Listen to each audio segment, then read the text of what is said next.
เช้าวันใหม่วันนี้จะเป็นวันแรกของการแข่งขัน World Cup Final ครับผมก็เดี๋ยวเราจะมุ่งหน้าไปที่สนามครับวันนี้เดี๋ยวจะไปเอาบัตรสื่อก่อนไปเอาบัตรสื่อแล้วก็จะไปเดินทัวร์พิทก่อนนะครับแล้วก็อาจจะดูเขาซ้อมนิดหน่อยวันนี้จะเป็นวันที่เขาซ้อมจะเสียคันประมาณ300เหรียญรู้สึกบัตรที่ขายออนไลน์หมดแล้วเขางานนี้เขาจะไม่มีขายตั๋วหน้างานครับเขาจะขายออนไลน์เท่านั้นคือถ้าไม่ซื้อออนไลน์ก็หมดสิทธิ์ที่จะเข้าไปดูงานนี้นั่นเองครับเปิดแมปก่อนจากบ้านเราไปสนามประมาณชั่วโมงหนึ่งครับแต่จริงๆจากบ้านที่เราอยู่ตรงนี้จะค่อนข้างใกล้กว่าที่อู่เคยมาแล้วครั้งหนึ่งนะครับสนามนี้ Maryland International Raceway หรือ MIR นะครับครั้งแล้วที่เรามา HD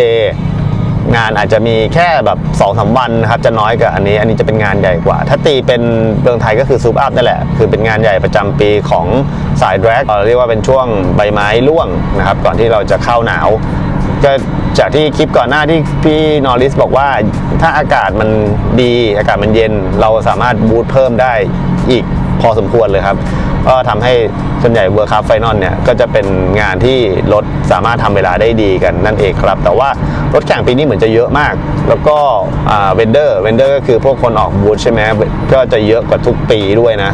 เสียดายจริงๆนะครับผมก็ไม่เข้าใจเหมือนกันทำไมที่นี่เขาจัดซีมาโชว์กับ World Cup Final ในช่วงที่ตรงกันจริงๆตอนแรกแพนน่ะถ้า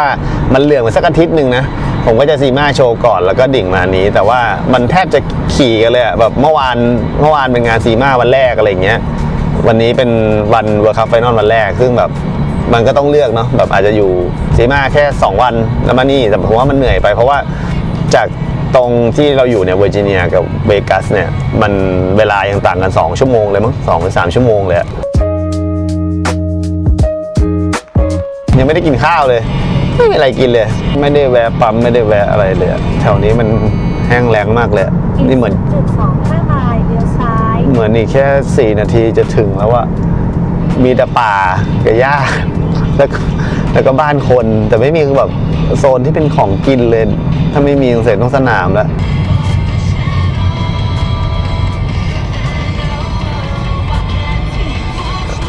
สตาร์บัคไม่ต้องพูดถึงเลยเนี่ยถึงสนามแล้วครับโอ้0.50 ไมล์ถึงสนามแล้วซ้อมประมาณเที่ยงนี่เรามาถึง11 โมงนั่นเลยเดี๋ยวหาอะไรกินสนามแทนก็ได้ Good morning I'm a media Yeah I'll send you right on down Okay over there Media แล้วต้องไปตรงไหนต่อHi I'm a media You're media? Yeah Okay, you're parking in the diamond lot? Yes ได้แล้วได้ไอ้นี่มาแล้วก็มีที่จอด Diamond Lot แต่ Diamond Lot ดีอย่างใกล้ถ้าสมมติเราลืมของลืมอะไรนั้นง่ายกว่า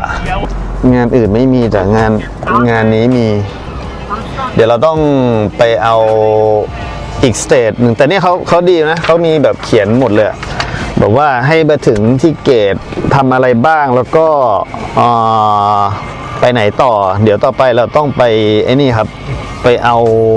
เสื้อกั๊กริสแบนเนี่ยเราต้องติดอาบน้ำยาวเลยอะแต่พวกนี้มันกันน้ำได้อยู่เคยแบบมางานให้แล้วเนาะNHRAแล้วเราไม่ได้เป็นสื่อเราค่อนข้างที่จะหงุดหงิดครับเราแบบชอบที่จะลงไปถ่ายข้างล่างมากกว่าผมว่าน่าจะเป็นสื่อแรกเลยเนาะที่ของไทยเนี่ยที่ลงทะเบียนเป็นมีเดียของที่นี่เราไม่ได้ลงง่ายด้วยนะเพราะว่าจำกัดจำนวนมีเดียครับเพราะว่าเหมือนคนดูบ่นว่าบางคนดูเขาก็เลยแบบว่าล็อกไว้ที่แค่ประมาณไม่ถึง50สื่อได้มั้งซึ่งยอด follower หรืออะไรก็ต้องถึงด้วยอะไรประมาณนี้แต่จริงๆงานนี้พี่แม็กกับพี่อ๋อน้าแม่อะไรเงี้ยเคยมาแล้วครับแต่อย่างว่าเราสายมีเดียเนาะก็ต้องลงทะเบียนให้ถูกต้องทางการกว่างาน HD ที่เราเคยมางี้เราเปลี่ยนคันไม่ได้แล้วเนี่ย ติ๊กเกอร์ parking lot เท่ซะด้วยนะเนี่ย ไม่น่าให้ติดอย่างนี้เลยเนาะเอาไว้เก็บเป็นที่ระลึกได้เลยเนี่ยแล้วก็แปะนี่แล้วกันนะ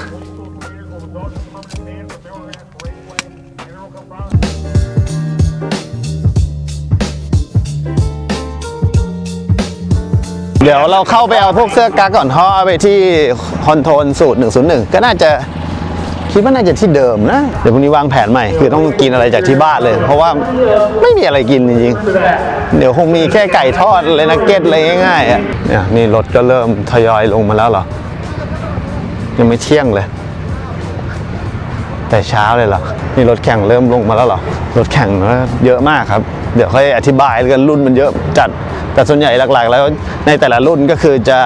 เป็นธีมครับ import vs domestic ก็คือจะเป็นรถในประเทศ แล้วก็รถนำเข้าก็จะแข่งกันในแต่ละรุ่น มีมอไซค์ด้วยนะ รุ่นเยอะมากครับเนี่ยห้องสูตรคอนโทรล101อยู่ตรงนู้นเดี๋ยวไปเอาบัตรเพรสของเราได้อยู่เลเวล2สื่อยังมีเลเวลเลยนะ มี1 2 3 3คือเทพสุดของเราอยู่เทียร์2เดี๋ยวเราค่อยไปเดินดูทีเดียวรอได้กักก่อนดีกว่า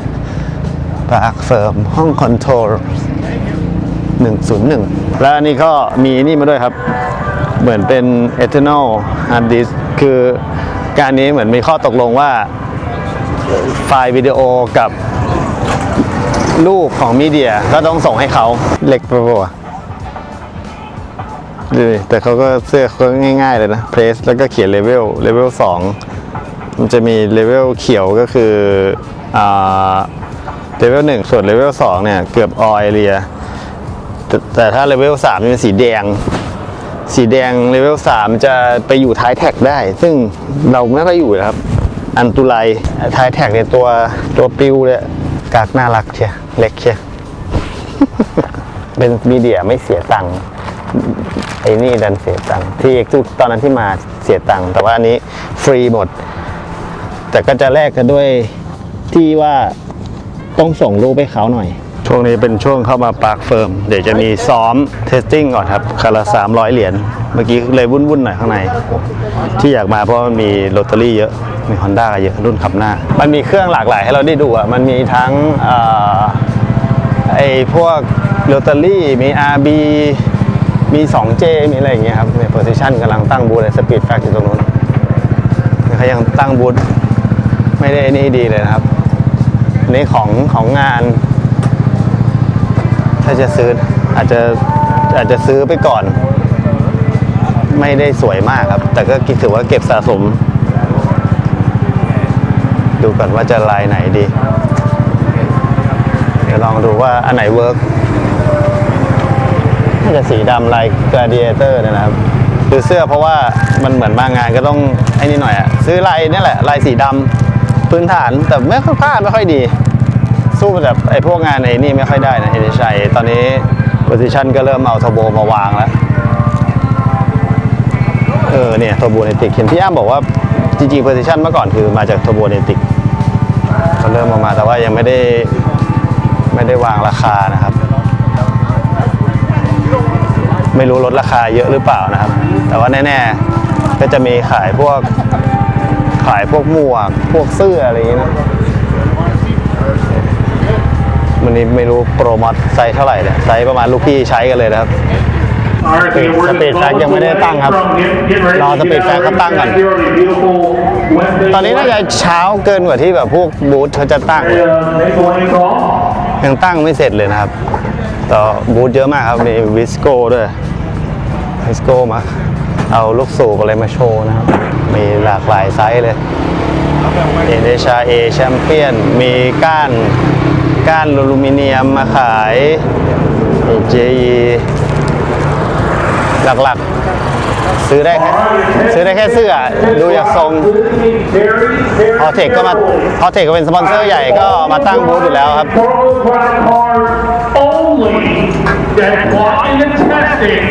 เอาเทคก็มากันชุดใหญ่เลยครับLanes 1 and 2 for testing and all-wheel drive ทอมสันก็มาออกบูธ only ไหนๆก็ ยังชิวๆอยู่เดินมาดูฝั่งอัศจรรย์ครับ All right, tell you what, ladies and gentlemen, we are just Asajanเขาใหญ่อยู่นะ so close to get on the racetrack, less than an hour away. So here's เห็ the น deal. ทั้งแท็กเลยอะ The run อัศจรรย์เขาแบบ order, and we're ดูดิ gonna call you up. ดูดิแบบใหญ่มากอะแล้วสามารถจุคนได้ค่อนข้างเยอะครับ One run per session, meaning once you make the run, ฝั่งเลย go back แต่ฝั่งนี้จะสูงกว่า wait.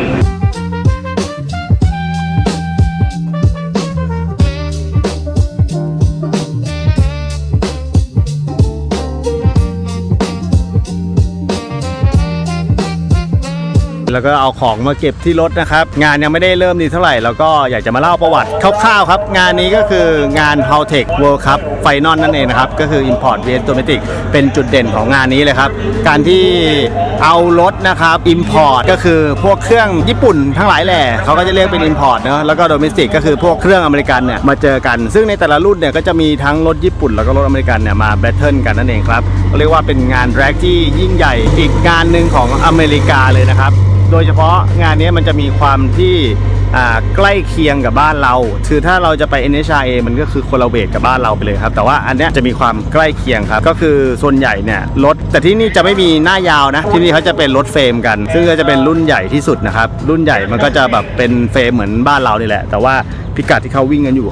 ประมาณสัก5วิได้นะครับงานนี้ก็เป็นงานที่เรียกว่าเก่าแก่ครับจัดมาแล้วน่าจะร่วมถึง30 ปีนะครับก็การจัดโดยพี่น้องเจสันมิลเลอร์ครับจะจัดที่แมรี่แลนด์ตลอดครับ MIR สนาม MIR ตลอดแล้วก็จะมีรถแข่งเนี่ยในต่อปีเข้ามาร่วมนะเกิน300คันถือว่าเป็นงานที่คุ้มมากแข่งทั้งหมด5วันครับพุธวันนี้คือซ้อมเทสรถนู่นนี่นั่นนะครับแต่ว่าพฤหัสศุกร์เสาร์จะเป็นคอลิฟายส่วนอาทิตย์จะเป็นแบทเทิลครับซึ่งก็ต้องวางแผนกันดีๆครับผู้จัดบอกว่าวางแผนกันดีๆในการที่จะเอารถออกมาวิ่งครับเพราะว่าอากาศแต่ละวันก็จะไม่เหมือนกันด้วยครับส่วนคนดูเนี่ยเขาคาดว่านะต้องมีเกือบ 50,000 คนนะครับในแต่ละปีครับคนดูเยอะมากครับแต่วันนี้มันยังไม่มีอะไรมันก็อาจจะยังไม่ค่อยมีคนดูเท่าไหร่ครับเดี๋ยวรอดูวันจริงสิคนมหาศาลพวกพี่อ้ำพี่แอมก็มาวันจริงครับซึ่งงานนี้ก็เรียกว่ารวมทั้งรถญี่ปุ่นรถอเมริกันแล้วก็รถยุโรปเลยนะครับรวมแบบหลากหลายมากเป็นงานประจำปีของฝั่ง East Coast นะครับอันนี้เขามีฉายาด้วยนะซูเปอร์โบว์แห่งวงการแดร็กครับเพราะว่าจะรวมกันทุกอย่างเลยเราก็เริ่มเตรียมที่จะซ้อมกันแล้วครับนี่อันนี้ Evo คันแรงครับจาก RRT คันนี้เร็วที่สุดในโลกนะครับคันนี้เป็น Park Firm โซนนี้น่าจะเป็นโซน All Wheel Drive นะครับนี่คันนี้ก็แรงคันนี้เป็น Equip นะครับเครื่องจะเหมือนพวก Evo 3 ก็จะมารอซ้อมเหมือนกันอันนี้จำชื่อเขาไม่ได้รถแข่งที่แต่ละคันจะมีชื่อนะครับจะมีชื่อเรียกจาก RRT เหมือนกันเพิ่งจูนจบไป 2,500 ม้าครับ EK 4 ประตูอันนี้ All Wheel Drive นะครับเมื่อก่อนอยู่กับSpeed Fact ตอนนี้เขาก็คืออะไรนะ Austrem Racing ตรงนี้เป็นตรงที่รอซ้อมครับน่าจะตรวจสภาพเป็น inspect ครับส่วนอันนี้ก็คือเข้า Park Firm รอไปลองซ้อมดูครับทีซ้อมก่อนดีกว่าโคตรพอเลยอันนี้เป็น stick shift ด้วยนะเดินไปเดินมาเขาเริ่มพอดียังไม่ได้กินข้าวเลยหิวแดดแรงเลยถ่ายไม่ค่อยสวยแต่ว่าอยากลองดู RT วิ่งก่อน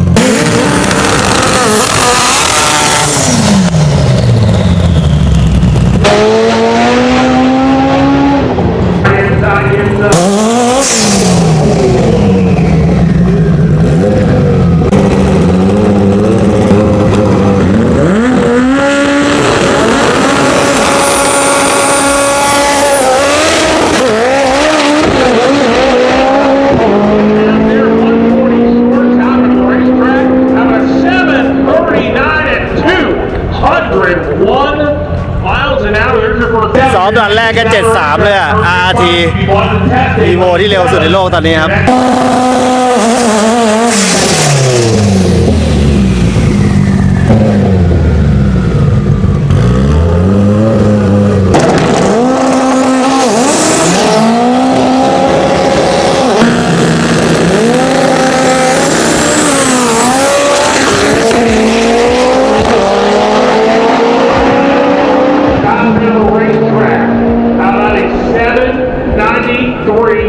อีกคันหนึ่งวิ่งไม่ได้ครับ แล้วก็เมื่อกี้คันอีกคลิปก็จบไป 7.9 นี่เป็นซอฟต์นะ อ้าว เมื่อกี้คันออสเตรม EK 4 ประตูมีปัญหาครับ วิ่งไม่ได้เดี๋ยวใส่เดี๋ยวจะเข้าซอฟต์อีกรอบ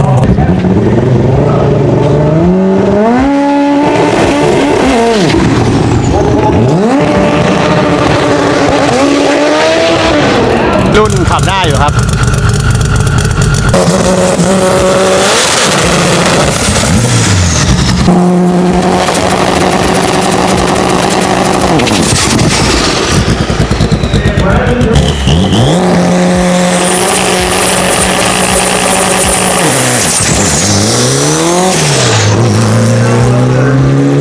เดินเล่นข้างในก่อนเผื่อมีอะไรกิน ก็ดูครับบูธยังตั้งไม่เสร็จดีนี่ Apex Turbo ครับ Speed Factory ใช้แล้วก็ RRT ใช้ครับเขาจะไม่มีไอ้หมุดตรงกลางเห็นปะแต่ Turbo สวยดีนะ ก็มาตั้งโชว์ไซส์ Turbo เลยใหญ่โตมโหฬาร Night sky open, endless and wide. Thoughts unspoken, nowhere to hide. ซื้อมาแล้ว มีของขายอยู่ข้างใน ก็แพงอยู่เหมือนกันนะ 20 กว่าเหรียญเลยในสนาม 30 เหรียญนะ แค่เบอร์เกอร์กับโค้กอะกินก่อน อิ่มแล้ว ผมว่าจะเดินดูพิทก่อนดีกว่า เพราะว่าเดี๋ยวมันมีเวลาได้ดูรถแข่งอีกเยอะเลยครับ เต็มหมดเลยตอนแรกพี่แอมบอกว่าจะมีปกติจะมีโชว์ตรงนี้มีแต่พิทตอนนี้รถเริ่มทยอยกันแล้วครับ ทยอยกันเข้าไปซ้อมครับ มีแต่โหดๆแต่ละคัน35อันนี้โดยช็อปฮิวสตันครับ มาจากฮิวสตันส่วนใหญ่เขาจะใช้รถคาร์ท เท่ซะด้วยคันนี้เมื่อกี้เห็นวนนี่รอเลยครับ S14 เล่นกล้องกันหมดเลยนะ ส่วนใหญ่ก็จะมีทั้งอเมริกาปัตเตอริโกโดมินิกันอะไรอย่างเงี้ยหลายประเทศอยู่ครับนี่โคตรหล่อหรือล้อเงาแบบนี่รถแข่งจริงนะแล้วดูเครื่องนี่ครับนี่ก็กำลังเตรียมตัวเป็นสไตล์พิทของที่นี่นะครับเครื่องอเมริกันเราอาจจะรู้บ้างไม่รู้บ้างนะครับอันนี้เป็นโดเมสติกครับออคาเมโลครับนี่แบบเดี๋ยวโคตรเท่เลยสตาร์เลตที่นี่โคตรเยอะแบบฟิลสตาร์เลตโรตารี่ดัสสันโรตารี่อย่างเงี้ยครับดู E30 ดิโคตรโหดอ่ะเอารถเก่าๆแล้วยังมีบอดี้เหล็กเหมือนเดิมสีเงาแค่ตัดโครงครับประตูยังประตูเหล็กอะไรเงี้ยฟิลเหมือนรถที่อู่พี่หมีอ่ะนี่เลยแล้วมาวิ่งแต่ทำโฟลิงทำอะไรหมดแล้วนะ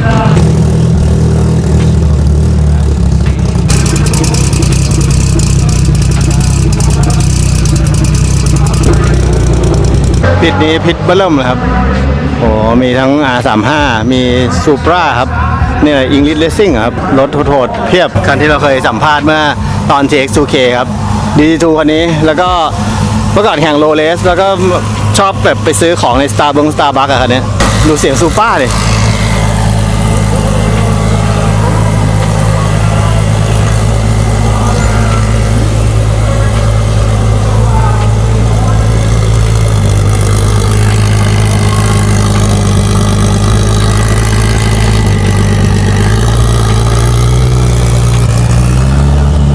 นี่ประเทศอะไรจาเมกาประมาณ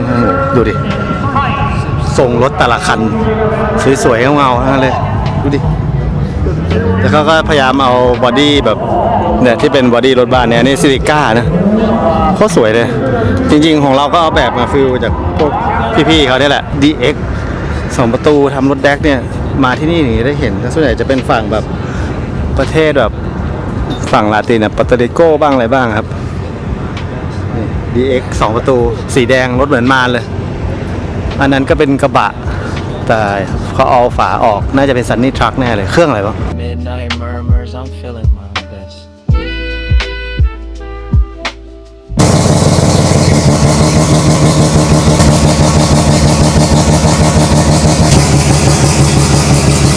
นี่ RX8 โรตารี่ดูห้องเครื่องเขาหน่อยส่วนใหญ่จะเป็น2 โลแต่ไซส์ทุกโบยคันนี้ก็ดังอยู่นะครับ RX8 มีชื่อว่า El Yankee นะครับ13 ปี 2 โล พิกัดก็อยู่ประมาณ7ต้นมั้ง7ต้นหรือ6ปลายนะครับโอ้โหรถโคตรสวยเลยชอบสีแบบอย่างนี้มากเลยสีพวกแบบกากีนี่ก็เป็นโรตารี่เหมือนกันครับโอ้โรตารี่หลายคันนะเนี่ยเป็น13ปีแต่เป็นท่าเซตอัพคล้ายๆกันนะโทโบคล้ายๆกันแล้วก็จะเป็นท่อดีกาโต้อะไรอย่างเงี้ยครับ Nice car Can you see Yes, sir. โทโบไซส์โคตรใหญ่เลย91กาเลตไซส์91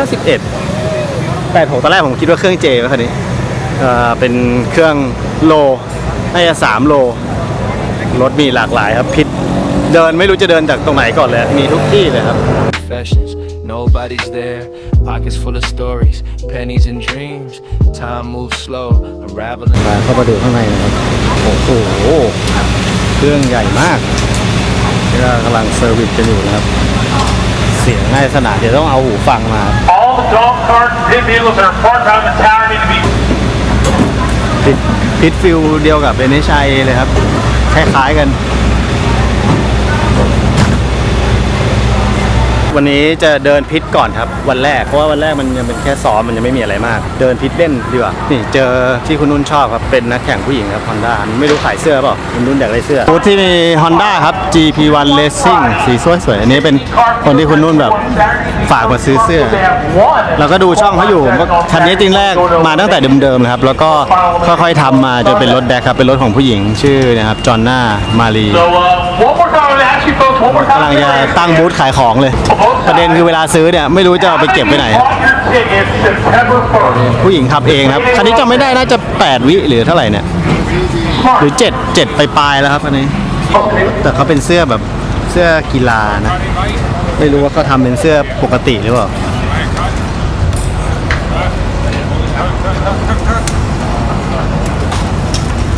มาแล้วแต่เขายังตั้งบูธไม่เสร็จเลยอ๋อนั่นแหละลายที่คุณนุ่นอยากได้ มาซื้อให้คุณนุ่นกันดีกว่าคุณนุ่นไม่รู้จะเอาลายไหนอ๋อน่าจะลายนี้คุณนุ่นอยากได้คุณนุ่นบอกว่าเท่ดีผู้หญิงขับมีสติ๊กเกอร์ด้วยเดี๋ยวซื้อเขาสักตัวหนึงครับเอาอะไรนี้ดีกว่าเห็นหน้ารถแล้วก็เห็นเบอร์นะครับนี่ There you go. โอเค thank you Thank you. About 1,300. 1300ประมาณ 1,300 แรงมา Still front wheel drive. My best time is 798. 798 Yep. So we're hoping to go quicker. Hopefully an 80. But we want to win, so we'll see. โอเค thank you No problem. Nice to meet you. nice to Thank meet you again. ตามล่าเสื้อให้คุณนุ่นเงินคุณนุ่นชอบ ประเด็นคือไม่รับเงินไอ้นี่ด้วยไม่รับบัตรด้วย เดี๋ยวเงินสดหมดสั่งเสื้อเจ้าเบนซ์มุมอร่อยไปด้วยครับ ให้สั่งสุพีมมาแล้วก็สตูดซี่นิวยอร์กมาด้วยครับเดี๋ยวต้องใช้เงินสดเนี่ยซื้อตามแบบเนี่ยตามพวกนักแข่งเนี่ยน่าจะต้องเงินสด แต่ถ้าไปตามบูธตรงนู้นน่าจะคาร์ดได้นะอะไรที่35 เหรียญนะขายแพงอยู่เหมือนกันนะเสื้องาน25 เหรียญ ตัวทีนะครับถ้าใครฝากซื้อเราไม่ได้ซื้อพอดีแค่ของพวกผมกันเองอ่ะก็ซื้อกันกระจุยกระจายแล้วอะไม่มีที่เก็บเลย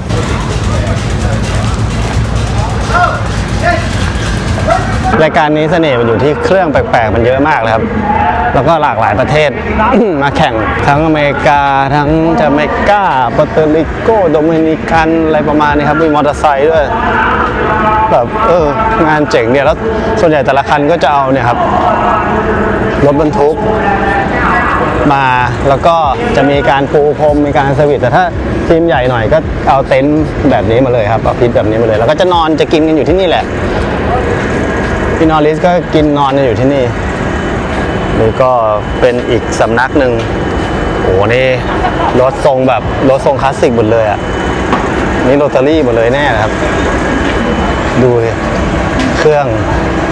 2 โลนี่กาโต้ลิ้น90 มิลโหโทโบเป็นเอเปกโทโบไซส์ใหญ่เลยครับโอ้สวยจัดเลยดูดิครับโบไซส์เบอร์เริ่มเลยนี่น่าจะเป็นบอดี้ RX8 จะเป็นแบบพิทที่เป็นโรตารี่ซะเยอะนะครับเนี่ย RX8 ตรงนี้แล้วก็มีพวก Toyota Starlet แล้วเป็นเครื่องโลครับอันนี้เป็นเพนท์นะเขาไม่ใช้ไฟหน้าแล้วแต่ผมชอบรถฟิลอย่างเงี้ยเป็นฟิลบอดี้แล้วก็วางเครื่องสวยๆทำรถติ๊บเนี้ยบอะไรอย่างเงี้ย เราได้ดูเต็มๆแน่นอนครับการแข่งขันที่เยอะเนี่ยสตาร์ทโล่งเลยโคตรลั่นอ๋อเป็นถอดหัวแบบนี้แล้วก็เซอร์วิสครับดูเขาเซอร์วิสคันนี้สตาร์เลตเหมือนกันอันนี้เครื่องอะไร 5S เหมือนกันแน่เลยต้องดูสำนักตรงนี้ก่อนครับโหดๆทั้งนั้นครับแต่คันแบบชุดใหญ่แล้วก็เป็น J หมดเลยนะครับคันนี้ก็ดังอยู่ครับ S14 สีขาวนะเครื่อง 2J Oh thank you That's that one. That one Same owner, all three. The truck too. Same owner. Wow thank you very nice car อันนี้ของเขาให้ติ๊กเกอร์ไปเลยวาซาบิซูปราเดี๋ยวนะคันนั้นมันมีชื่อแหละแต่ผมลืมชื่ออีกแล้วเพิ่งจะเสร็จแล้วก็จะมารอลุยที่งานนี้ครับเรากำลังเดินมาถ่ายเขาให้ติ๊กเกอร์มาเฉยเลยแล้วก็เนี่ยครับโซโบโพซิชันแบบใส่พวกโปรมอสอะไรพวกนี้ครับนี่ที่อเมริกาเขาใช้แบบเดียวกับไอ้นี่เลยที่เอาเวทเกตออกไปแล้วก็ใช้ลิ้นไฟฟ้าแทนครับแบบรถของคริสเลยครับ Again, folks, unless you are an MIR official, พี่อ๋อบอก not go เอาพวกนี้มาแปะเป็นคาร์บอนเพื่อที่จะแบบให้มันดูสวยงามนี่ถังน็อตอะไรก็สีดำนะครับอยู่ข้างในครับ แต่ว่าอันนี้เขาก็ปิดเป็นแดชบอร์ดอย่างนี้แล้วก็มีแค่จออย่างเดียวละแต่ละคันเขาจะมีชื่อรถแข่งทั้ง3คันของดุยบุยครับเจ้าของและนักแข่งชื่อดังจากเท็กซัสทั้ง3คันนี้ก็มี Toyota Tacoma หรือชื่อว่า Dirty Taco Nissan 240 SX หรือ White Lights ไปจนถึงตัวเต็งครับ Lexus LC 500หรือชื่อว่า Sake Bomb ครับ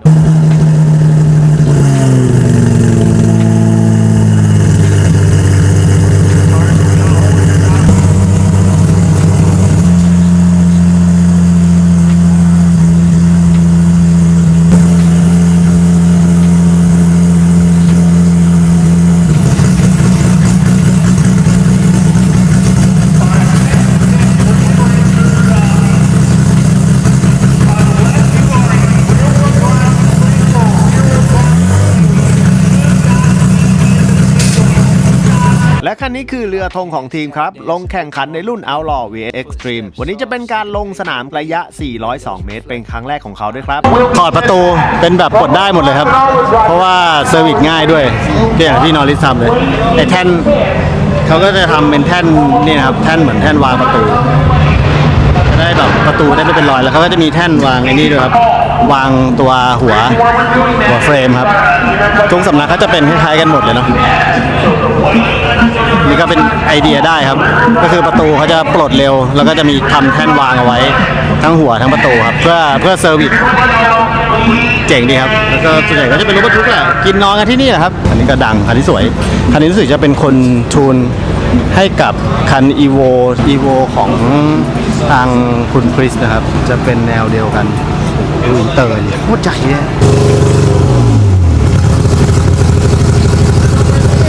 ดูล้อรถบรรทุกเนี่ยเสียงยังไม่ดีครับวันนี้ทีมนี้ก็ทีมสีสวยดีนะอันนี้แบบรถเชยเป็นทีมสีดำทีมสีดำแล้วก็เขียวครับรถบรรทุกรถอะไรทั้งหมดเลยครับเท่ป่ะส่วนใหญ่เนี่ยของกาโต้ใช้เยอะมากนะครับทั้งอินเตอร์ทั้งกระจกอันนี้เขาก็มีกั้นไว้สำหรับทีมเซอร์วิสด้วยครับอันนี้ก็โหดอยู่ครับเพนเป็นสกายไลน์ GTR อันนี้เครื่อง RB ครับแต่เดี๋ยวกันเข้าไปดูข้างในไม่ได้นะครับชุดใหญ่ RB ที่นี่ก็วิ่ง5วิ่ง6เหมือนกันครับอาจจะต่างกับเจแค่นิดเดียวแค่เสี้ยววิครับอันนี้ RB เดี๋ยวรอเชียร์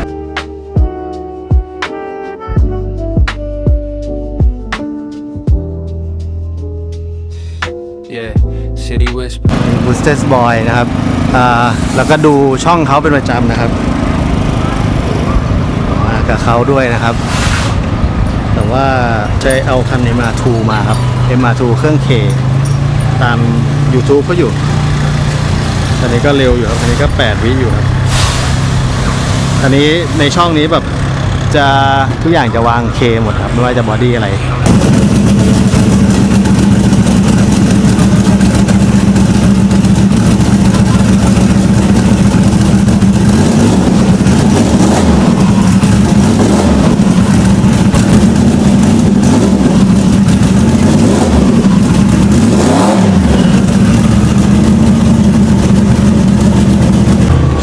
แบบนี้มากเลยเซเว่นอย่างโหดแต่หลายคันเป็นเฟรม X8 กับบอดี้รถเก่าๆนะเซเว่นนะมีด้วย1คันเซเว่นสีเหลืองปกติจะเห็นเป็นเฟรม X8 นะครับวันนี้เป็นเฟรม X7 ครับกำลังเซอร์วิสกันอยู่โรตารี่โทโบ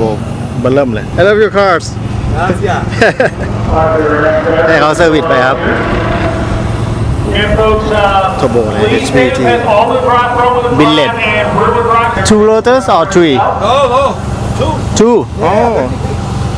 อ๋อก็ยังเป็นแค่ 13B 2 โรเตอร์ จะดู Turbo ดิ โอ้โหโคตรใหญ่เลย HPT ใช้เป็นเกียร์ อันนี้น่าจะ GSF G Force อ่ะนะครับ นี่ครับมีปิดพวกเพลาปิดอะไรอย่างดีนะครับ สวยโหดทั้งนั้นเลยครับ ที่นี่ชอบทรงที่เป็นสเปซเฟรมอ่ะเมื่อก่อนของเราก็เยอะนะหลังๆหายไปเยอะเลยจะกลับมามันก็จะดูเท่แต่เขาบอกว่ามันขับยากกว่าเยอะนะครับขับยากกว่าหน้ายาวบางทีมก็น่ารักนะเห็นเราไปถ่ายเขาก็บอกว่าเข้ามาเลยเข้ามาดูรถได้เลย แต่บางทีก็จะกั้นคอกชุดใหญ่เลย แล้วแต่ทีมเครื่องหลากหลายดีครับ แต่ยังมากันไม่หมดเลยอารมณ์เหมือนแบบว่าบางอู่ยังปล่อยพิษไว้คนยังไม่มาอาจจะมาคอลิฟายพรุ่งนี้เลยเอาจริงพิษบางทีมนี่ก็ไม่ต่างอะไรกับ NHI เลยนะเป็นรถบรรทุกแบบเดียวกันพิษเหมือนกันคล้ายๆกันสไตล์เดียวกันเลยตั้งเต็นท์ตั้งพิษแบบนี้ก็มีครับ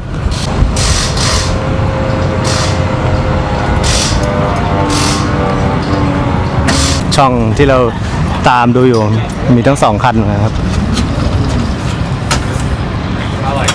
ก็มี MR2 MR2 เครื่อง K เครื่องอลังการ นี่ครับเราตามคนนี้อยู่คุณควาย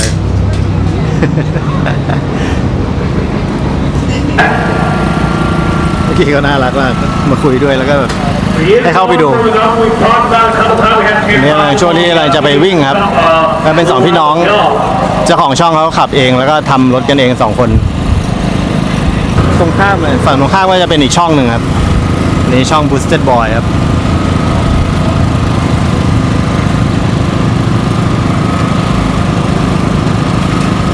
น่าจะเป็นเทสลันครับ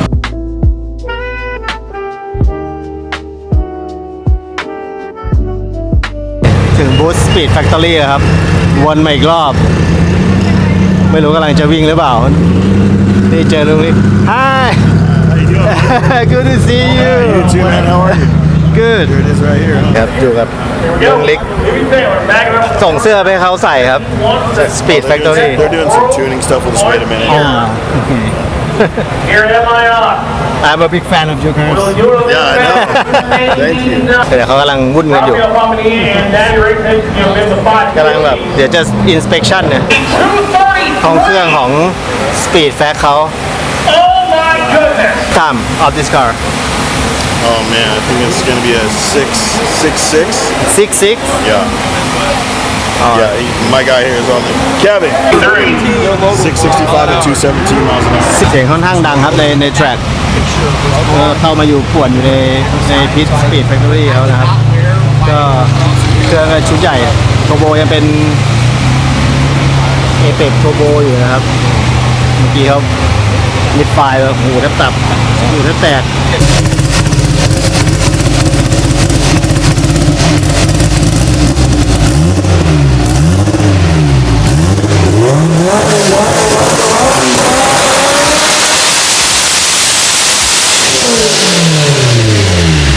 มางานนี้เราขอแวะมาชม Civic ที่เร็วที่สุดในโลกกันสักหน่อยครับ คันนี้ใช้เครื่อง B Series อยู่เหมือนเดิมนะครับ พละกำลังสูงสุดของคันนี้คือ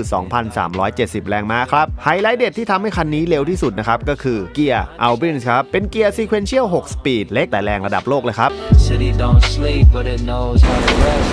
Midnight murders, I'm feeling my best. เสียงในสนามมันค่อนข้างดัง พูดอะไรกันไม่ค่อยได้ยิน แต่ว่านี่เพิ่งมาเห็นอันนี้ที่วิงเขามีนี่ด้วยมันเป็นโชคอะเหมือนเป็นโชคไม่ทำอะไรไม่รู้นะครับ เหมือนเป็นอะไรสักอย่าง อันนี้น่าจะเป็นวิทยุไว้สื่อสารครับเขาขอเสื้อที่เป็นลายหน้าเราไปครับนี่ก็เลยแบบเข้ามาทักทายเขาซะหน่อยเขาบอกว่าที่นี่เป็นไงแบบรถแปลกๆเจ๋งไหมเขายังชอบ E30 เหมือนผมเลยคันที่ไปถ่ายตอนแรกอะเท่ดีแกน่าจะเป็นผู้จัดการแล้วก็เป็นเจ้าของสปีดแฟกด้วยครับแต่แกไม่ค่อยรู้รายละเอียดแกจุดจำเวลาไม่ได้ครับเขาบอกวิ่งเยอะเกินเขาให้มาดูภายในครับกำลังเคลียร์อยู่เติมน้ำแข็งมีนอส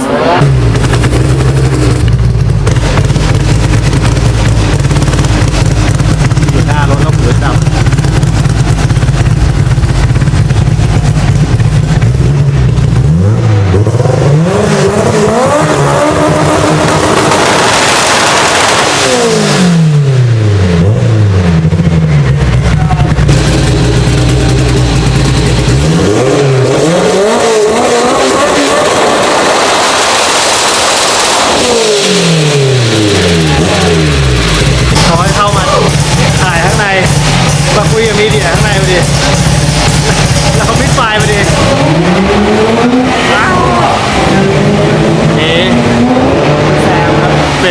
เป็นมีเดียของสปีดแฟกทำอยู่คนเดียวชุล่างเข้ามาคุยกับมีเดียเขานะครับเมื่อกี้เห็นในรถมีเครื่องสำรองที่เป็นบิลลิตบ็อกอีก2ตัว3ตัวเลยนะที่อยู่ในรถตู้ไม่ได้เอาหูฟังมาอยู่ในรถไม่คิดว่าเขาจะมิดไฟนี่มิดไฟ2-3 รอบหูได้ดับอยู่แล้วนี่ขนาดเมื่อกี้อยู่โคตรไกลเลยนะยังแย่เลยโอ้โหคันนี้มิดไฟแบบยืนไม่ไหวอะแสบหูมากเลยอะกล้องสั่นขออภัยนะครับมันดังจริงเดี๋ยวต้องไปเอาหูฟังมาแล้วตอนแรกกะว่าใช้ตอนแข่งไงตรงในพิษไม่น่ามีอะไร Yeah, we were just under 25. You should make more down the track because the dyno can only load it so much. Either way, it's going to be hard to keep that power together for the motor, transmission, all of it. Yeah, this one. Oh, it's just simple. We just put a simple air system to just push the wing up. Oh. So it's just these simple air shocks, and we just let it pivot on here to help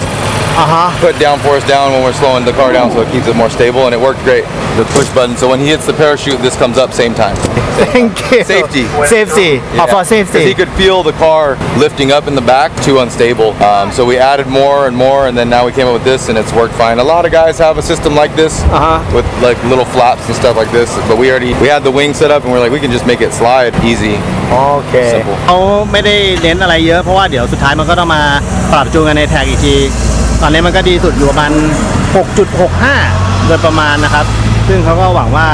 อันนี้จะดีขึ้นกว่าเดิมแล้วก็ไอตัวที่ผมงงว่ามันคืออะไรมันก็คือแบบเป็นเหมือนวิงแอดจัสเวลาช่วยเบรกบางทีพอมันไปความเร็วสูงบางทีเบรกไม่อยู่มันจะมีตัวเนี้ยช่วยแบบยกสามารถกดปุ่มยกให้มันในนี่ได้หรือบางทีมันก็ยกพร้อมล่มอะไรเงี้ย City whispers, shadows on the pavement, moon dripping silver, the nights in amazement, neon buzz humming, secrets in the air, streetlight confessions, nobody's มาดูฝั่งนี้บ้างครับสตาร์เลตเยอะจริงๆครับแต่อันนี้ยังมีไฟหน้าอยู่ครับเมื่อกี้พี่แซมที่เป็นสื่อเขาบอกว่าเตรียมอุดหูดีๆนะพวกรุ่นโรตารี่นี่คือดังมากแล้วเอาหูฟังมาแล้วพี่อ้ำซื้อมาให้แล้วแต่วันนี้กะเดินพิษไม่ได้คิดว่าจะเป็นเสียงดังอะไรไง แต่ละพิษแต่ละจัดเต็มมากเลยนะครับขนยันแบบเครื่องไอเนี่ยกล่องเครื่องมือไม่ได้เรียกกล่องเดี๋ยวเรียกว่าเครื่องมือของ Snap On นี่ครับเนี่ยออโมเตอร์ก็มีวิ่งเอาจริงแทร็กเขาใหญ่ที่จอดรถสำหรับพิษเนี่ยมันมีมหาศาลเลยครับมันก็สามารถเอารถบรรทุกมาจอดกันได้ไงเอามาจอดจะมาแคมปิ้งปิกนิกอยู่กันที่นี่นะครับเพราะว่าที่สนามเนี่ยไม่มีอะไรกินเลยจะไปสตาร์บัคหรืออะไรก็20 นาทีเลยนะครับไกลมากไม่มีอะไรกินก็กินในแทร็กอย่างเดียวเอากับข้าวทำกันปาร์ตี้ที่นี่แหละเพราะทางเข้าไม่มีอะไรจริงๆเดี๋ยวจะพวกฝั่งรถเมกันเยอะมากเลยตรงโซนนี้ฟอร์ดมาสแตงครับโอ้โหดูโทโบไซส์เครื่องไม่ใช่เอาสไลด์มาเป็นรถแบบเนี่ยเป็นรถ ถ้าไม่ใช่รถบรรทุกก็จะเป็นรถตู้ลากข้างในก็จะมีเครื่องมือครบทุกอย่างแล้วก็จะมากางเต็นท์เซอร์วิสปูพื้นก็จะปูพื้นอย่างดี แล้วก็อาจจะมีเต็นท์ไว้สำหรับขายของด้วยนะครับขายแบบเมิร์ชพวกเสื้อให้สำหรับแฟนคลับที่ชอบในรถคันนั้นๆอะไรอย่างเงี้ยก็เจ๋งดีครับแล้วส่วนใหญ่เขาจะไม่ได้ใช้คนเข็นครับเขาจะใช้เป็นรถกอล์ฟแบบไอ้คันเล็กๆอะลากกันหมดเลยจะใช้เป็นคันจิ๋วอย่างเงี้ยครับลากเอามาบูสต์สปีดแฟคต่อดีกว่าดูที่มีอะไรซื้อกลับไปได้บ้างนะครับแต่ของแต่งคงไม่น่าไหวครับเดี๋ยวน่าจะซื้อแค่เสื้อผ้าก็พอแล้วเนี่ยจะให้ซื้ออันนี้ก็คงไม่ใช่เรื่องแล้วนะครับทานเฟอร์เคสอันนี้หัวหมูมีเฟืองเกียร์มีครบเลยที่ใส่แบตเตอรี่สปีดแฟคพวกของ performance เราโอ้เนี่ยเขามาขายเต็มเลยนะแต่ของ performance เราเต็มจนไม่รู้จะใส่อะไรแล้วอ่ะยกเว้นน็อตอ่ะอันนี้เขาเอาน็อตมาขายด้วยเต็มเลยคือไอ้ของที่เขาใช้ในรถแข่งเนี่ยจะไม่ค่อยได้เอามาขายนะไอ้สิ่งที่เขาเอามาขายเขาจะขายพวกแบบกระจุกกระจิกอ่ะปีที่แล้วลุงแกส่งเสื้อมาให้ลายสนามปีที่แล้วอันนี้เราก็เลยซื้อซะหน่อยซื้อลายนี้แหละลายปี 2025 เมื่อกี้เจอสปีดแฟคเขามิสไฟล์ไปทีแทบแย่ ก็โอเคมิชชั่นซื้อของก็ได้ประมาณนี้แหละซื้อคุณนุ่นแล้วตอนแรกนึกว่ารถไอเล็ก สีนี่เหมือนเลยเหมือนรถไอเล็กเก้เลยอะแดกฟิวนี้โคตรเท่เลยอีกหน่อยเล็กเป็นทรงนี้ไปเนี่ยนี่ดูเป็นไงวิลลี่บาร์เป็นคาร์บอนด้วยนะลาซาลิต้ารถแข่งที่นี่จะมีชื่อทุกคันนะครับแต่ก็จำได้บ้างไม่ได้บ้างอันนี้ RB อันนี้ RB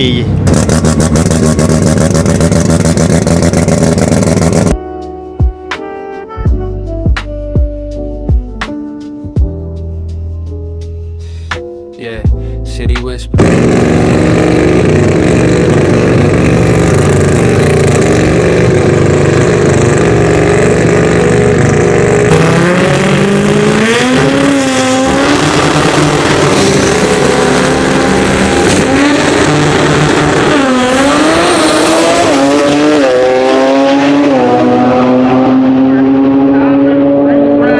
and 216.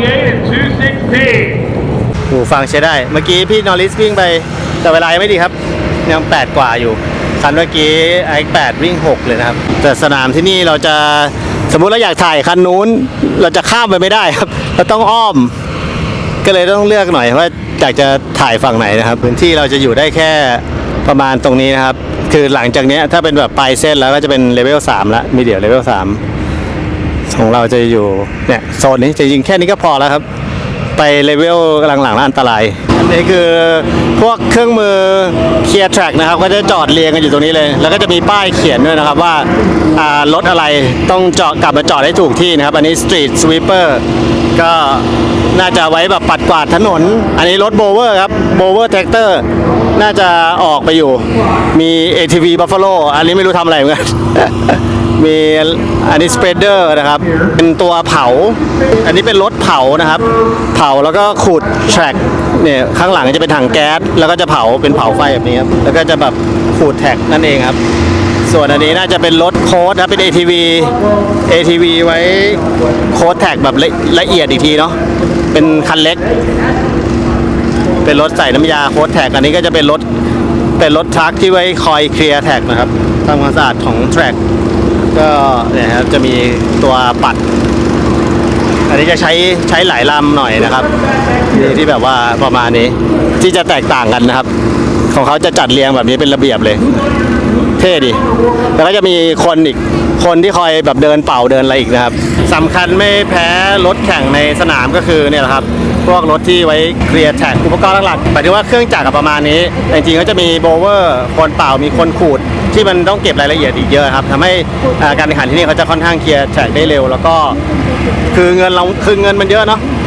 ค่าตั๋วน่าจะวันละเท่าไหร่ไม่แน่ใจพวกพี่แอมซื้อไป50 เหรียญหรือเท่าไหร่อ่ะก็ถือว่าเอาเรื่องอยู่นะแพงอยู่ การเพรพแท็กคือหัวใจของงาน World Cup Final ครับสนามที่สร้างสถิติมากที่สุดในวงการแร็กด้วยทีมงานระดับตำนานของเจสันมิลเลอร์ครับทำให้พื้นสนามเหนียวสุดขีดรองรับลดระดับ 2,000 ถึง 3,000 แรงม้าได้เต็มที่เลยครับน้ำยาแท็กไบต์สูตรพิเศษขัดพ่นสร้างเลเยอร์ยางใหม่อย่างต่อเนื่องเลยครับทุกอย่างถูกวัดเป็นตัวเลขครับเรียกว่าการเพรพแท็กของรายการนี้นะครับเป็นมาตรฐานสูงสุดที่ทำให้นักแข่งกล้าใส่เต็มและผลักขีดจำกัดจนเกิดเวิร์ลด์เรคคอร์ดในงานนี้นั่นเองครับนอกจากตัวสนามแล้วนะครับงานนี้มักจัดช่วงต้นเดือนพฤศจิกาครับซึ่งมีอากาศเย็นและแห้งช่วยให้เครื่องยนต์สร้างกำลังได้สูงสุดและสนามรักษาความเหนียวได้ดีด้วยครับเมื่อกี้เจอคนเดิมครับของทีมนี้เขาแจกติ๊กเกอร์คันนี้เขาให้ติ๊กเกอร์ครบทุกคันเลยของทีมเขานะครับ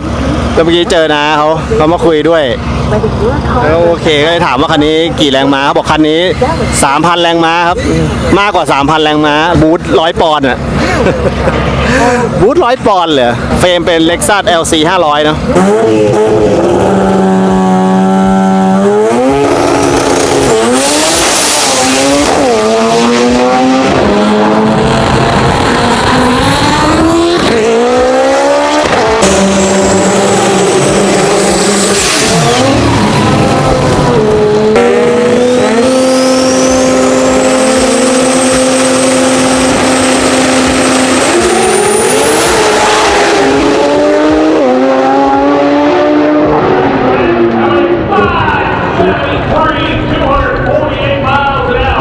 โหดมาก First try รันแรก 5.7 ครับ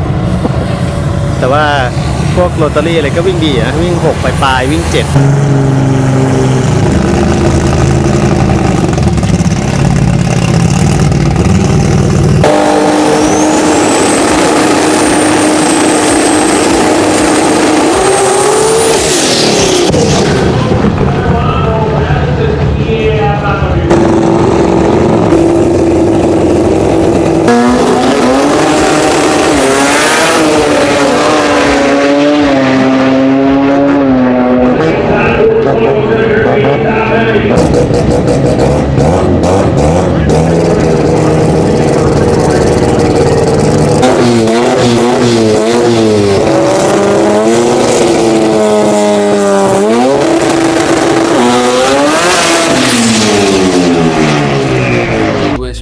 7Shadows on the pavement, moon dripping silver, the nights in amazement, neon buzz humming. ต่อไปเป็นรุ่น DCT ซ้อมนะครับ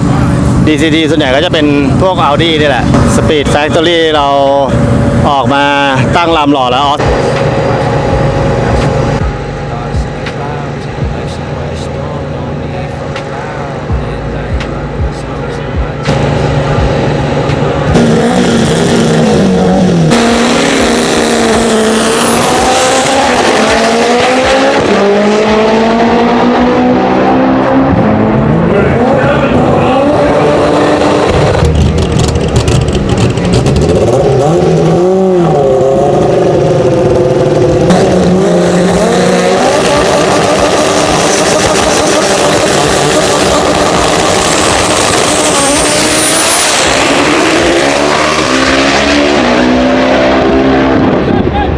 Here at top of the racetrack, how about 789, 125?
สปีดแฟกลองวิ่งไปรันหนึ่งแต่ยังไม่ดีครับ7ปลายอยู่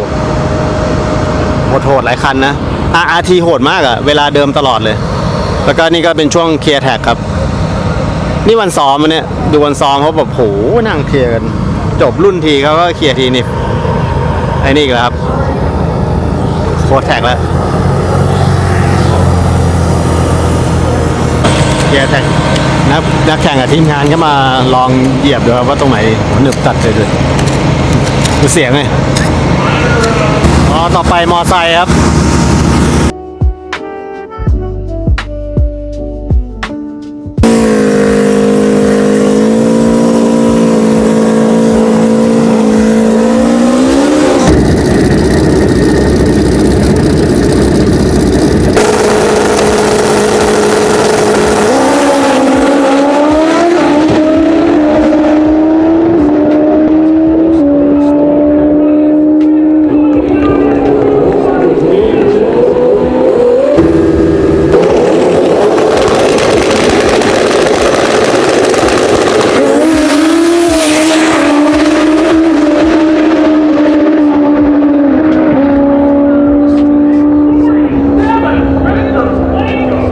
ต่อแถวซ้อมอยู่เลยนะครับตอนนี้ก็เริ่มมืดแล้วแสงสวยเลยถ่ายเล่นไปเรื่อยครับตอนนี้เพิ่งประมาณ5 โมงครับแต่แสงเริ่มจะหมดแล้วเขาก็มาทยอยซ้อมมันอยู่เรื่อยๆซ้อมก็ถึงประมาณทุ่มหนึ่งครับพอเข้าไปได้ถ่ายในแท็กแล้วมันก็มันหยุดไม่ได้ทุกทีเลยโอ้โหนี่ครับแต่ละคันอันนี้จะเป็นช่วงพวกแบบฟิลเหมือนรถอเมริกันนะเนาะนี่จาก Pro Speed Pro Speed นี่ก็น่าจะที่เป็นคนทูนให้กับรถของคริสนะครับ Evo ของฝรั่งที่ทำกับพี่น้อยครับโอ้โหรถมาต่อแถวกันอีกเพียบเลยครับมาสแตงอีกหลายคันเลยครับพวกโรตารี่พวกอะไรวิ่งกันไปเยอะแล้ว Honda ก็วิ่งไปเยอะแล้วนี่เป็นช่วงรถอเมริกันนะครับรถอเมริกันเข้ามากันเต็มเลยครับต่อแถวกันฝั่งนู้นยังตรวจสภาพกันอยู่ครับโอ้คันนี้โคตรสวยเลย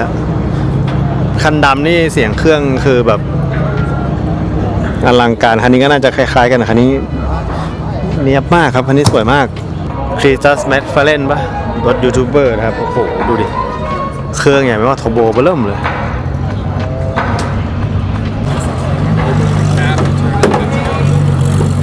พี่โนริสยังวิ่งอยู่ครับ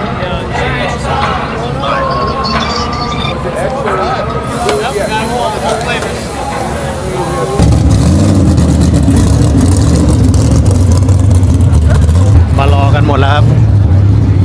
ทั้งไวท์ไลท์แล้วก็เดอร์ตี้ทาโก้ครับทีมนี้เขาสวยเลยนะแต่นั้นน่าจะกำแพงไปครับก็เลยไม่ได้ทำสีแล้วก็มาเลยนะครับ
มาแล้วครับสเต็ปใหม่กว่าตอนที่เราเคยมา TX2K เยอะเลยครับแล้วก็เขาเปิดรุ่นสติ๊กชิปของตัวเองนะครับเป็นสปอนเซอร์ด้วย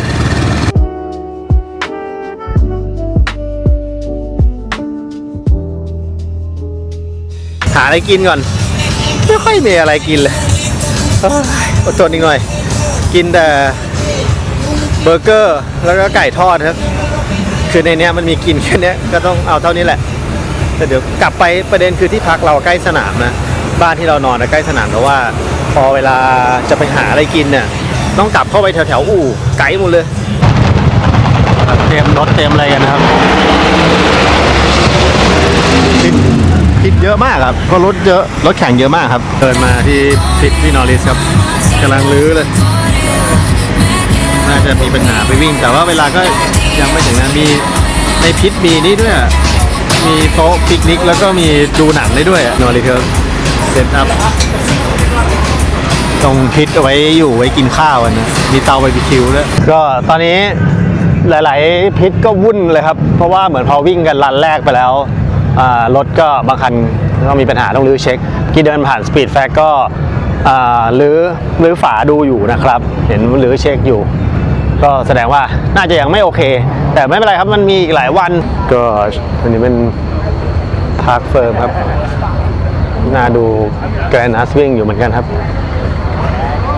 อ๋อนี่ก็ยังมีซูเปอร์มาซ้อมอยู่นะครับ A90 วิ่งกัน7วิกันหมดแล้วนะครับมีก็เวิร์ลเรคคอร์ดอยู่ 7.6 มั้งตอนนี้นะครับก็พี่นอริสก็อยู่ใกล้ๆกันนี่แหละนี่ก็ X7 อันนี้เครื่องอะไรวะโอ้คันนี้ J อันนี้น่าจะเป็น inspection นะครับอันนี้จาก RRT Evo 10 ครับ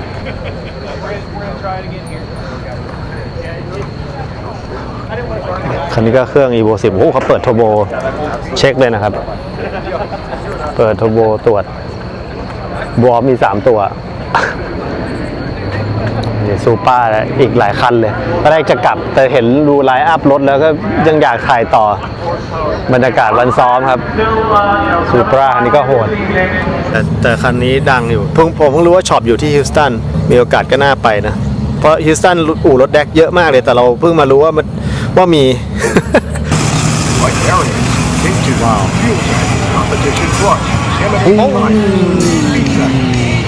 ชนเลยครับ Precision Turbo, Dreadworth fittings, and way more. We also have several finance options to choose from, where you can take your parts home today and pay later. นี่เขาบอกว่าโกของแทร็กนี้ต้องการคือ 5.9 ครับแล้วก็จะเป็นรถ Import ที่ยางเล็กแล้วจะลง 5 เป็นคันแรกของโลกนะครับยางเขาใช้ไซส์315นะเขาบอกว่าใกล้แล้วตอนนี้เวลาน่าจะ6ต้นตะโกของแทร็กนี้สนามนี้จะเป็นเหมือนรถยางเล็กที่จะลง 5 นะครับ And the Lexus, different class too. different class too โอ้ว้าว All three same owner. เขาน่ารักมากเลยชวนคุยด้วยเท่ากับว่าคันนี้คือรุ่นเล็กสุดแล้วก็เพิ่งชนไปตอนนี้ยังไม่พร้อมอันนี้อาจจะเป็นช่วงทดลองอยู่ก็คือว่าจะวิ่งดีหรือเปล่าไม่รู้นะครับ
ไวไลฟ์ใกล้แล้วอย่างที่เขาบอกเลย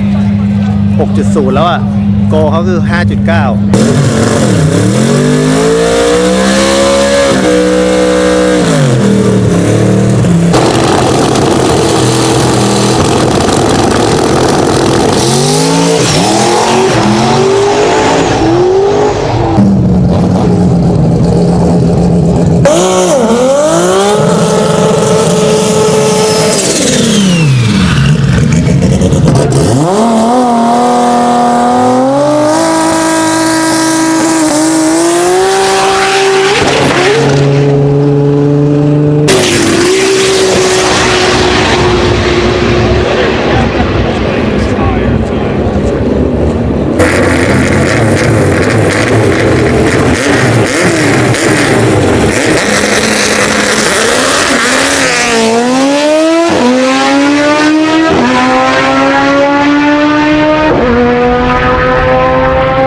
ปีคันนี้โหดอ่ะ370แต่ออกตัวแล้วรถมีปัญหาดูแท็กดิแท็กโคตรเหนียวอะแก๊งโรตารี่นี่เสียงโคตรดังนี่ขนาดมีนี่นะเนี่ยถ้าไม่มีนี่ไม่ไหวอ่ะหูแตกอย่างที่เขาเตือนจริงด้วยแล้วเขาบอกเราระวังนะพวกโรตารี่เสียงดังมาก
โหดกันเหลือเกินลุงวู่วามรุ่นเดียวกันเหรอลุงวู่วามครับ6.8ออกยกล้อแบบลอยไปตลอดทาง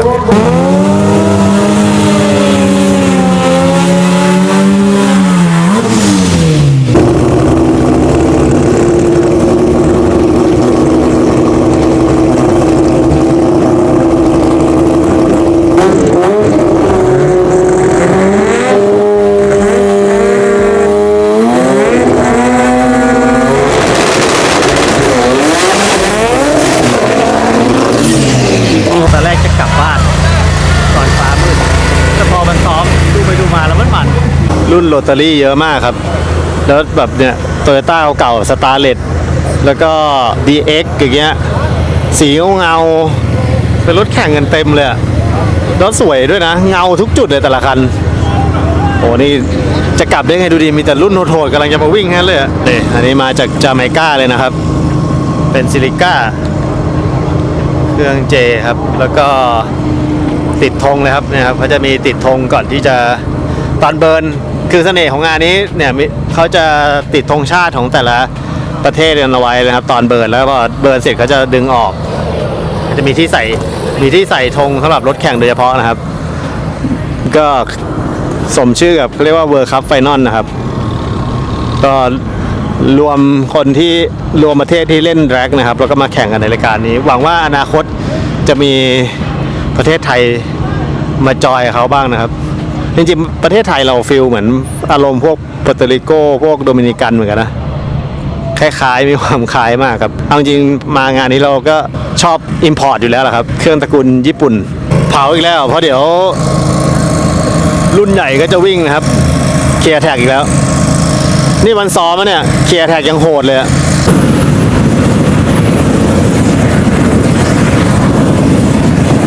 เผาไม่ใหญ่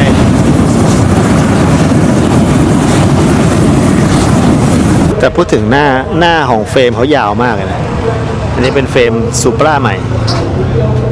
จะดูยาวเหมือนฐานมันจะยาวกว่าดูหัวดิหัวโคตรยาวอ่ะเมื่อกี้รถมีปัญหาเคลียร์แท็กเพียงก็ฉีดน้ำแล้วเดี๋ยวน่าจะรอเปิดแล้วครับ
บอกเลคคอร์ด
ตาไหลเนี่ย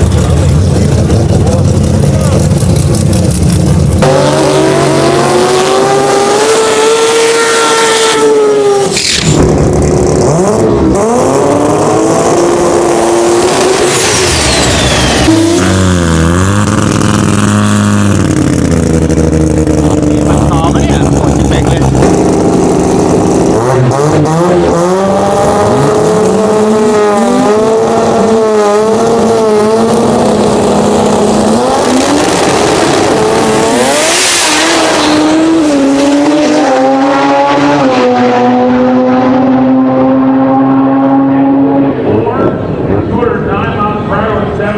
ต่อไป DCT Class ครับ Audi เมื่อกลางวันวิ่งอยู่ 8 ต้นมั้ง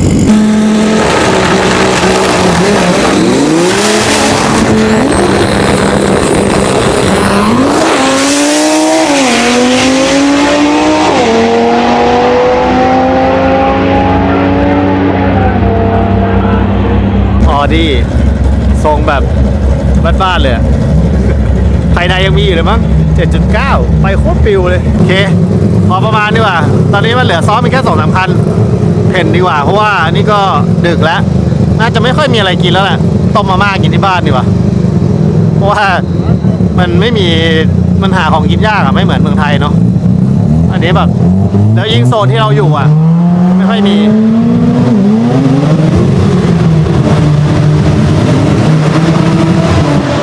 นี่ขนาดอยู่ตรงนี้เนี่ย นี่ถ้าเราไม่มีหูฟังที่พี่อ้ำซื้อให้นี่อยู่ไม่ได้จริงๆอะโตตาลี่เยอะมากแล้วก็นี่ขนาดเป็นแค่วันซ้อมนะ วันซ้อมยังโหดขนาดนี้ถ้าวันคอลิฟายจริงจะขนาดไหน ก็ฝากติดตามสตรีทแมนทันด้วยแล้วกันนะครับก็ลงทุนบินมาตัวคนเดียวถ่ายเอง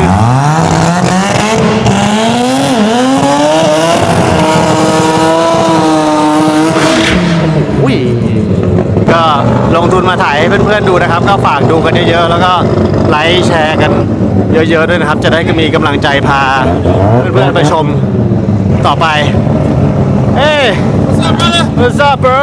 How you like it? First day here. Yeah we like it How you like it? Love Love it? Yeah Great. I'm happy you're here, man. I'm Good to happy. see. Street Meadow is here. This the man right here. This the man. This the man right here, man. โอเคเพื่อนของเราเจอกันทุกแมตช์นะครับเขาก็เป็นสื่อของที่นี่แล้วตอนแรกอะเขาข้อความมาชวนเราแล้วแหละว่าจะมานอนใน RV กับเขาไหมนอนในแท็กนี้เลยจะได้ไม่ต้องกลับก็ไม่เป็นไรหรอกครับกลับได้แต่เมื่อกี้เขาก็บอกว่าวันพรุ่งนี้แต่พรุ่งนี้เราไม่ได้มาถ้าพรุ่งนี้มาเนี่ยมันยังไม่เป็นไรคนยังไม่เยอะแต่เขาบอกว่าถ้าศุกร์เสาร์อาทิตย์เนี่ยต้องบอกเลยว่าถ้าไม่ได้มาตอนเขาบอกให้ถึงเนี่ย7:30 อะ เช้าไปเปล่าวะเขาบอกให้ถึงเนี่ย7:30ถ้าถึงแบบ9 โมงอะไรอย่างเงี้ยคือมันเริ่มงานมันสตาร์ท9 โมงอ่ะเขาบอกว่าถ้าเรามาหลัง9 โมงเนี่ยมันจะติดเขาบอกว่าจะติดอยู่ตรงแบบติดแถวอยู่ตรงนั้นนะเข้าไม่ได้แบบบอก forever บอกแถวยาวมากเข้ายากมากครับต่อให้เรามีบัตรจอดรถก็เถอะเขาบอกให้เรามาถึงช่วง7:30 ตายแล้วพรุ่งนี้เดี๋ยวเราหยุดก็จริงแต่ว่าเราจะไปกินที่ร้านที่แบบว่าเราพักอยู่บ้านที่เราพักเจ้าของร้านเขาพี่แพทเขานัดเอาไว้ต้องไปมาแต่เช้าอีกแล้วมาเช้ากลับดึกโอเคเจอกันครับหวังว่าเราจะไม่ติดอยู่ในแถวอย่างที่เขาว่านะ หวังว่าเราจะมาเช้าแล้วเราได้เข้ามาจอดข้างในแบบสบายๆ